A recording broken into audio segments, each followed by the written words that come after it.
Je, poštářku, já tě mám tak rád. Kdyby jsem mohl, tak bych se s tebou oženil, ale to nejde. Přece si pošta. Nebo víš co, ne? A počkej, já musím ještě něco vlastně vyřešit. Tak počkej, poštářku, za chvíli jsem zpět.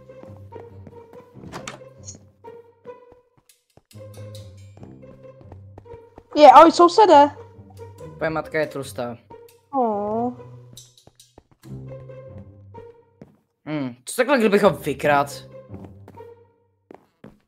Wow, ten počítač třeba? O můj ty bože. Nekeke. Co by ti to nevadilo, kdybych si tě na chvilku půjčil, víš co? Tak.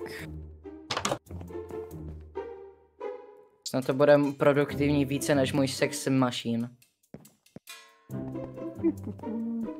Je, ahoj sousede, co jsi dělal u mě na patře? Tvůj otec je vzduch. Je? Já nechal otevřené dveře? To je připomíná, můj prastrýc nechal otevřené dveře Vietnamcům. Ty bože, můj poštář! Kde je? Já nechal domknutý balkon? Kde je můj poštář? Kde je můj poštář? Poštář! O můj ty bože, co budoucnost si pošlu? Já jsem s tím mít takovou dobrou budoucnost. Tak, co je to tentokrát? Tam nějaký cápek přišel o polštář a teď se chce zabít. To fakt? Ale neskákej, ještě určitě máš pro něco žít, máš rodinu, určitě, nebo něco v tom stylu.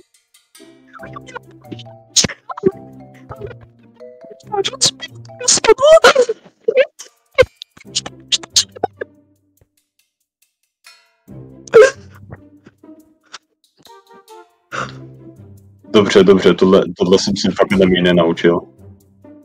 Seženeme mu jiný polštář. Nechceš jiný polštář?